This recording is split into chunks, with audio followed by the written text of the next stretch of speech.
Those tournaments are hard to win. I've done it a few times. I've also lost many more times than I've won, so I know how hard it is. And every year you probably feel like it goes up a notch. That the draws get deeper. It's tougher the first few rounds and all that. And Novak's playing, really good for many years now, and he's absolutely in his prime right now. I expect Rafa to be in tip-top shape again, and he's always tough at the Australian Open as well. And from that standpoint, I think it's going to be interesting, beginning to the year. But I'm unbelievably happy how my season went this year, and I hope I can keep it up next year as well.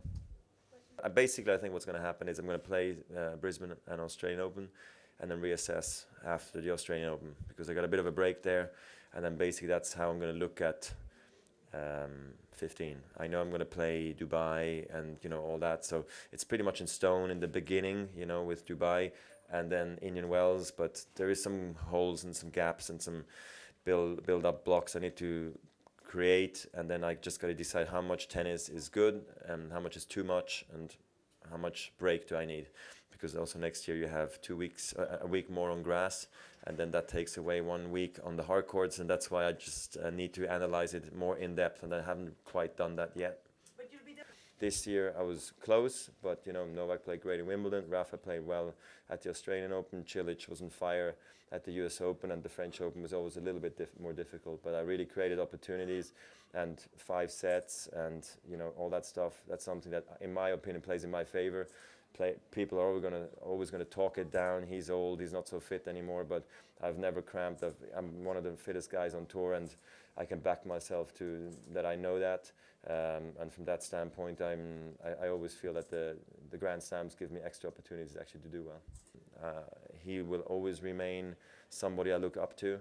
It doesn't matter how successful I become, how old I become, whoever I become, he will always be one of those people that inspired me actually to chase more on the tour, to chase his records, and I didn't want to break his records, but they were right there, and everybody was talking about it, and it was a motivation, I guess, but he had the moments when he broke the records, I had the moments when I broke the records, and so for me to share the bench with him, watching him play is such a privilege that when I heard that he was also part of the team, I was like, this is very, very special. And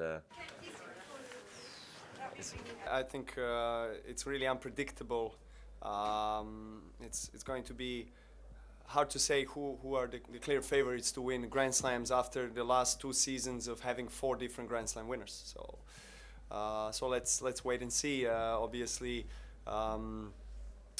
As you mentioned, Cilic, Wawrinka, some new names who have been winning Grand Slam titles and challenging the best and winning against the best on the big events. So they have proven to everybody that it's possible, and that the dominance of the first of all Roger and Rafa over the years was fantastic, was incredible.